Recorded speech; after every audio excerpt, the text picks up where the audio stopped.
That's good. So professional banter, we're on now. So professional banter is a very good tool to use. And we are at the Swerve improvisation kind of dilly. It's called performance and party. So we partying and we're performing and we're partying with the performers. So it won't seem so distant like, oh, they had to run. No, when the performers get done partying and performing, you're there with them. So when they're performing and they get done, they come off stage, they go back out into the audience just like you.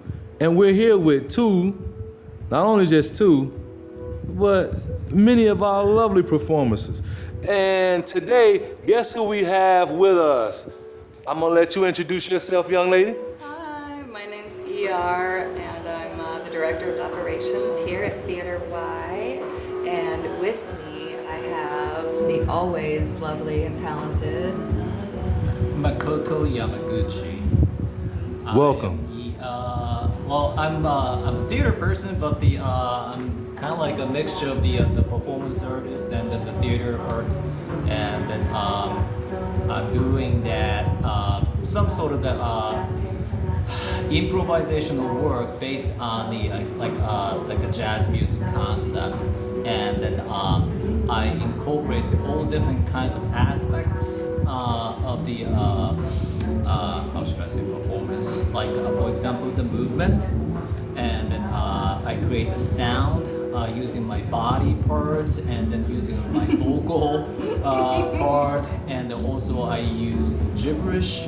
And the one of the important aspect of this operation is that I really want to get the audience involved, and I want them to be really part of the performance. So ultimately, I like to create a performance where there's no distinction between the performer and the audience, because I want to create the kind of environment that everybody really become part of the performance. And it's like creating the whole ritual sort of environment. So that's kind of something that I like to create. So, real quickly, without cheapening things up, it's a way for the audience to be the show they came to experience while at the same time experiencing the show. Yes, absolutely. Well, I want them to be a creator, be part of the theater creation, and not just the viewer, not just the audience. But Great. I just want to be part of the whole ritual, and so yeah, I want them to really experience the whole experience. That's the and then that's something kind of environment I like to create. You do it really beautifully. I've gotten to see you perform, conduct this ritual. And what I love is that, like when I've gone to other audience participation shows, like I'm a painfully shy person, and I don't want to. If I can get away with not interacting with anyone, that's awesome. That's fine by me. And so, like when it's labeled that from the outset, it's very anxiety producing, or even if it's not someone with any like social anxiety, it can feel forced and like I don't know. The way that you produce that is so organic, because the invitation that you issue to the audience to like come on in, water's fine, you know, is a part of the performance. Like you kind of just start and then, you know, slowly or quickly different people catch on to the concept, and they can choose to like participate, to add to the sound, or to like remain silent. So this is the sound too. So I've just always been really like impressed and gratified to have you guys. Yeah, so you know, yeah, I never want to force the other people, and then they, you know, if they don't want to participate, that's fine with me. And then if they want to do any sort of way of participating, that's just wonderful. Just you know, clapping or anything, and I think that would be really wonderful. And then hopefully they're gonna get more involved, you know, and that they enjoy and I've gotten being more part of involved over the course of yeah. so that works. Yeah. So I mean, that's kind of what I want, you know, in the matches because really didn't like the like a really like a fourth wall concept, and you know, there's a division between the act, the performers, and the audience because you know, ultimately I want to achieve. Maybe I was explained to you before that, you know, some sort of the ritual, almost like a religious sort of the ritual, and then there's you know, like a such shaman, and there's all the participants, you know, all the participants all around, but they really become, you know, one, you know, I usually was show, but the spirits, Yeah. you know, so that's one breath, one spirit, one energy, right? And then, like all in flow. really, yeah. I just want the like a really more like a connection, you know, among all the you know, participants, and then connection to the world, connection to everything. You know, that's kind of the thing that, you know, I really want to achieve. Well, you do. You've succeeded. Every time. Well, I mean, Especially it's- when you're like going into the gibberish, that's just like pure shaman energy. Like Well, it's I mean, so impressive. Yeah, it's sometimes it's And it's a skill.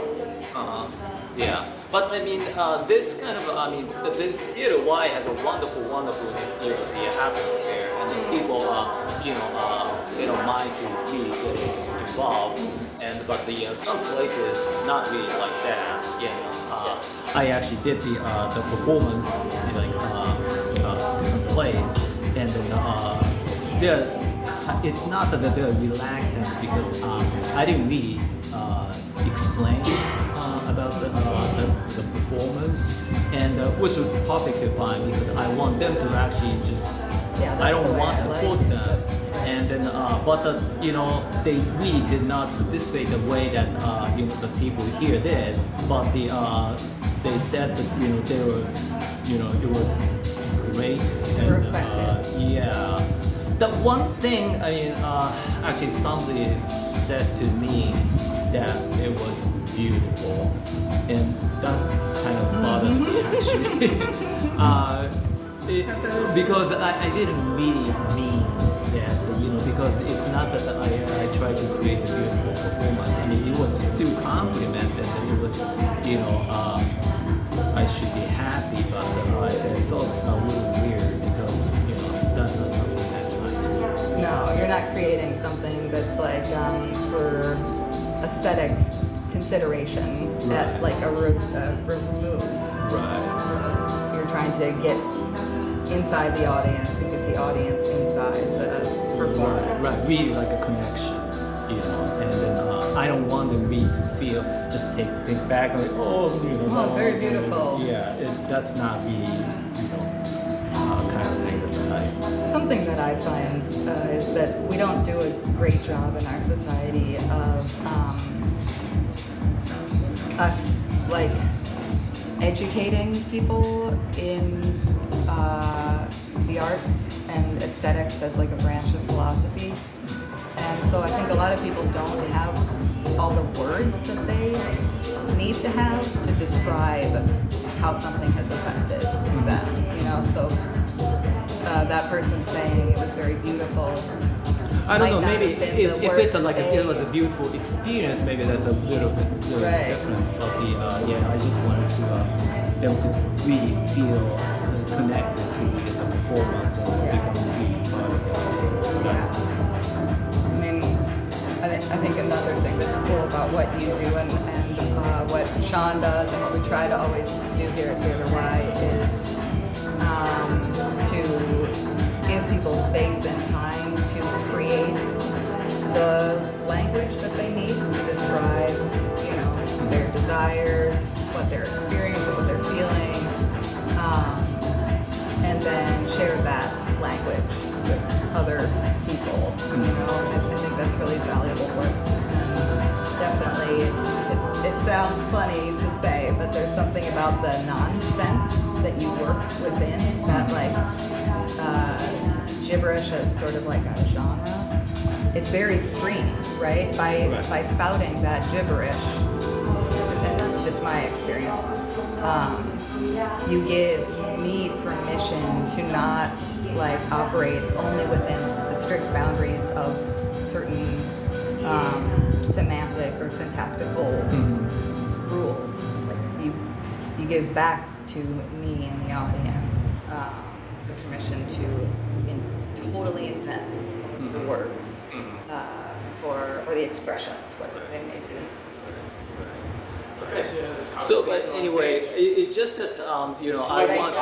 Microsoft's up. Well, I just look like really, I'm doing solo, which is really not my thing, and I really want really start doing performance with other people on stage, and then or I mean I could be